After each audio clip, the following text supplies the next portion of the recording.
Hello and welcome to part 5 of Dev Maths and Stats Refresher Course Lecture 1. Now we come to exponential and logarithmic functions, which are really important, as you'll see during the rest of this course. That's both because they have a shape which fits into lots of contexts and because they work really nicely with calculus. So for now, we're just going to look at the basic rules of powers and logs. So remember some rules here. So if I've got 5 to the power 2 times 5 to the power 4, if I compare that with 5 to the power 6, I'll find that it's the same thing. Similarly, if I have 9 to the power 6 times 9 to the power negative 2, I'll find that that's the same as 9 to the power 4. So these two things are the same. So maybe we can confirm that rule if I have x to the power 5 times x to the power 8, and x to the power 13. So what you do is you add together. So you add the 2 and the 4 to get the 6 because you're multiplying, add the 6 and the negative 2 to get the 4 because you're multiplying, add the 5 and the 8 because you're multiplying. Here's the general rule. If you have x to the power a times x to the power b, it's x to the power a plus b. So multiplication turns into addition of the powers. So how about division? Well, what happens if we have 8 to the power 12 divided by 8 to the power 7? Will that come out as the same as 8 to the power 5? And the answer is, of course, yes it does. So the rule here is that when you have division, x to the power a divided by x to the power b, you subtract them. 12 minus 7 gives you 5. X to the x to b is x to the a minus b. Okay, so that's the rule for exponentials. Multiplication, you add them, add the exponents. Division, you subtract the exponents. Okay, what about logs? Okay, well, 4 to the power 6 gives you 4096. That's 4 times 4 times 4 times 4 times 4 times 4. Now, by definition, that means this, that log to the power 4 of 4096 is 6. So, the best way to read this is, this here is saying, what power of log 4 do I need to get 4096? And the answer is, to get 4096, I need 4 to the power 6. So it's telling me the power that I need. So here, please do check that you can do these before I show the answer. So log power 3 of 9, what should that be? Think what it should be. Okay, ready? That's going to be 2, because 3 to the power 2 gives me 9. So it's saying, what power of this do I need to get 9? And the answer is 2. So this one here, what power of 10 do I need to get this, which is 1,000,000? So log base 10 of 1,000,000, think what power that's going to be. The answer is 6, because 10 to the power 6 is 1,000,000. Now a slightly harder one, log base 7 of 1. Any idea what that would be? What power of 7 will give me 1? And the answer is 0. Because anything to the power 0 is by definition gives you 1. So 7 to the power 0 gives you 1. Okay, now you should be able to understand all of these. However, most of the time when you use a calculator or a computer to calculate a log, you do not get a whole number. You get a very messy number, which is why when I was at school, and perhaps when you were at school, logs can seem very confusing. So, for example, if you look at these one here, you should be able to tell what most of these are. So, what log base 2 of 32, what power of 2 do I need to get 32? This one is 5, because 2 to the power 5 is 32. So this is exactly 5. Come to this one, what power of 2 gives me 64? Well, that's exactly 6. 2 to the power 6 is 64 exactly. So, there must be somewhere between, so the 2 to the power of something gives me 50. And it must be between 5 and 6, but just with your brain it's impossible to find it, so that you have to use the computer, and the computer tells you the answer. So it's 5.6438 and so on. So 2 to the power of 5 is 32, 2 to the power of this is 50, 2 to the power 6 is 64. and you have to use this command to make it give you the nice decimal. Okay, there's some nice rules to finish this section with,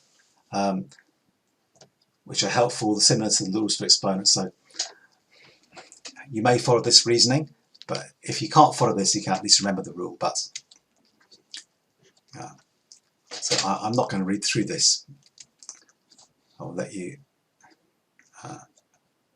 work out for yourself, follow this yourself. But what you get is this: log base 3 of 9 plus log base 3 of 27 is log base 3 of 9 times 27.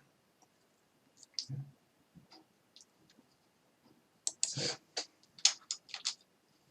there's the rule in Maple. So you have to ignore this little twiddle sign. This just shows that we are assuming that A and B are positive. So log of A times B is equal to log of A plus log of B. And then you get a similar rule for division. So log of A divided by B turns into log of A minus log of B. So it's almost the opposite of the rules for exponents. So this turns multiplication into addition and division into subtraction. And there's one more rule that's useful, which is this one.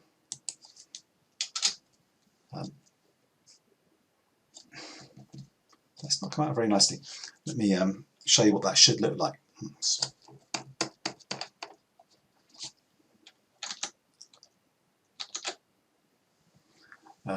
This final rule should look like this, which is that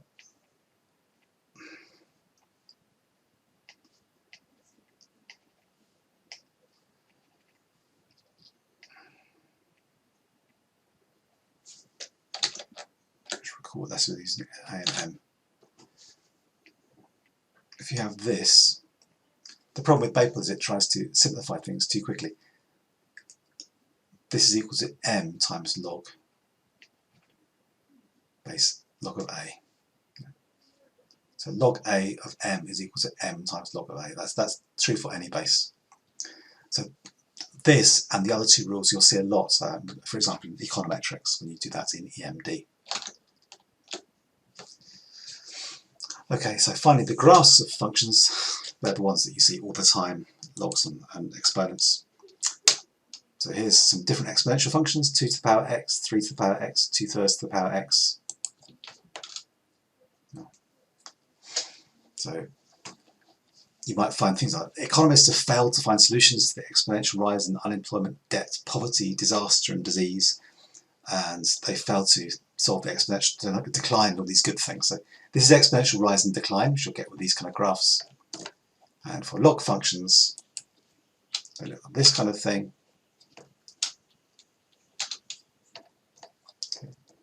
And similar to the fractional things, graphs of, for example, square root of x, they're very useful because you have diminishing returns.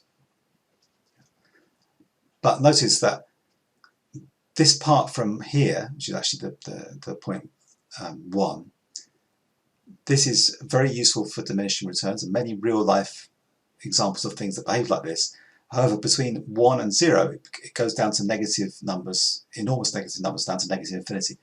That doesn't often happen in the real world, so this section is never used in the real world, so we always want to use from 1 up, which is why very, very often in books and in articles, lectures, you see things like log A of 1 plus x, which means basically you're just starting from the point x is 1 because you're ignoring this part of the graph.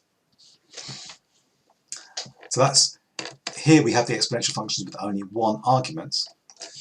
Let's just look at some examples where functions have 2 arguments, like this kind of thing.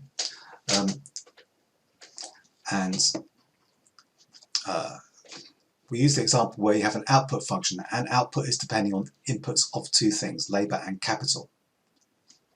So we'll have 2 different ways of doing this.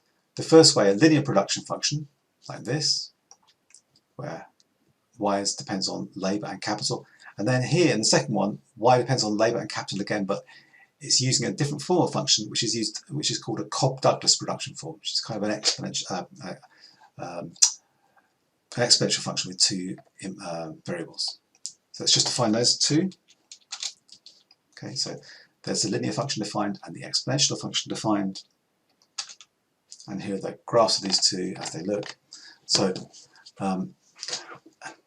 this was one of the things that drove me to use Maple, because I used to try and draw this on the whiteboard, or the blackboard as it was in those days. So what you should be able to see here in this first one is that here are the combinations of capital and labour and capital here, and this is the output we get. So what you should be able to see here is that as you increase labour, you get more and more and more output, and as you increase capital,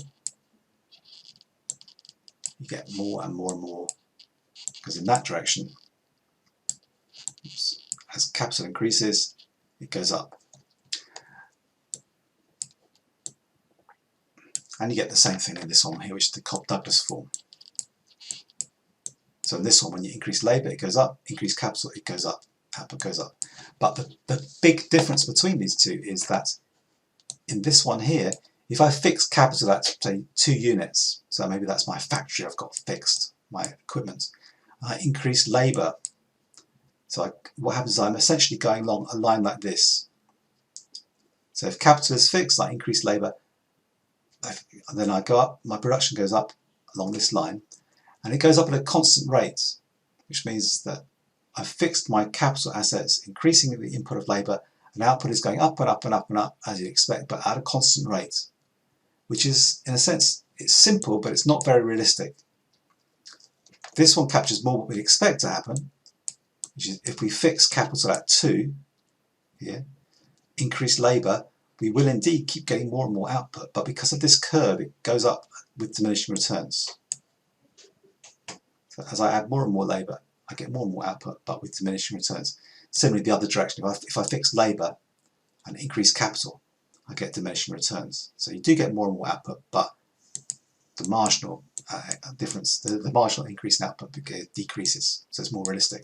So the advantages are that this one is more realistic. This one has the advantage of being easier to work with because it's linear.